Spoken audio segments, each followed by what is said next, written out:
Hi, this is a short presentation on banks in Russia and Ukraine. So first of all, the banks in Russia. According to the Central Bank of Russia, there are 13 systemically important banks active in the country, and together they control about 75% of the market. And by far the two largest banks in Russia are Sberbank and VTB, which together have about 50% of the market.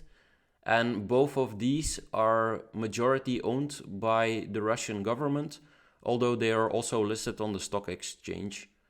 How large is a bank like Sberbank actually?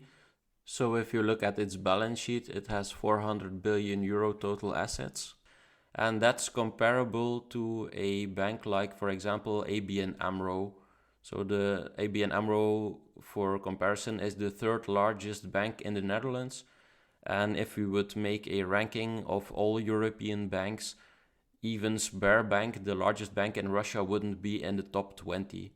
So compared to large groups like, for example, BNP Paribas or HSBC or Deutsche Bank, Russian banks are much smaller, which is also related, of course, to the fact that GDP in Russia per capita is far below that in Western Europe. If we look at banks in Ukraine, we see a quite similar structure of the banking system in the sense that there are also 13 systemically important banks. And again, the two largest banks in Ukraine are state-owned. So unlike in Russia, these are not listed on the stock exchange, but the two largest Ukrainian banks are Privatbank and Oschadbank. How about foreign banks in Russia?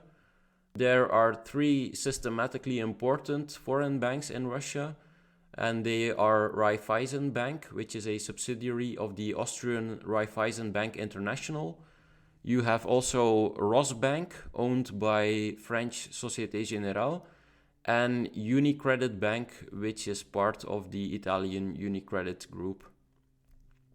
And then in Ukraine, the largest foreign banks are again Raiffeisen Bank. So again, the Austrian bank is active there.